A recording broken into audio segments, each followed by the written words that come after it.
Your hands below the shoulders, right here, and I'm just going to do some half press-ups here. Now, if the person responds, it's kind of hard at first, but after a few press-ups, it gets a little easier. They can go higher. You're really trying to keep this part relaxed and sagging in. Right. This stays down. What you don't want to see is this, Brad. Exactly. Good. Quite often we do see this. Good point, their back is so tight. And the other, what are we looking for, Brad? What's the good sign?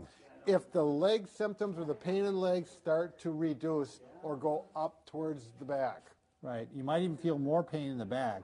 Exactly. Less pain in the leg. That's what you're looking for. And you're trying to go higher and higher. Just this week, I did this exact same exercise with a patient. She had numbness in her shin.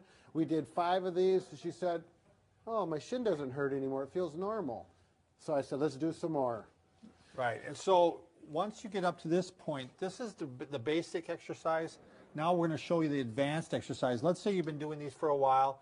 You're kind of stuck. It has helped, but it's kind of stuck. You're still having some pain maybe in the buttock yet. Right. The pain is, the symptoms in the leg are symptom-free. The numbness, the pain is gone, but it's still here, and it's here, and we want to get it all the way to the center right there. So now we're going to take either a belt or a rolled sheet or... Oh, there's one more thing, Bob. You want to do the sagging one? I want you to lock your hands out.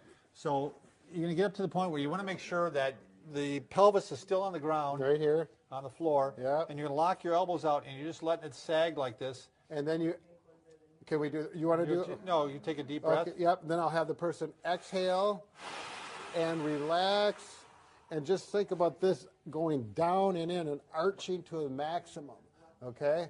And as long as the pain goes away here and feels more in the center, you're doing just fine. And if that helps, but you can't get it all the way and you want to get a little more pressure on there, in the clinic, us as therapists, we're going to put our hands on her and do some work that we know how to do. Some extra pressure. But at home, why don't you lay down, Bob? I've seen some people even do this, Brad, wiggle a little bit like this when they get up in this area here.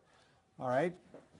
You can take a long towel. I use the sheet in this case, and I rolled it up in a nice round cylindrical thing like this. I'm not going to use it for a toga. You're going to put it around the belt line.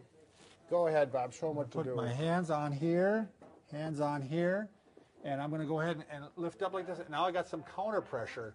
I don't know if they can see this. Can they see it or not?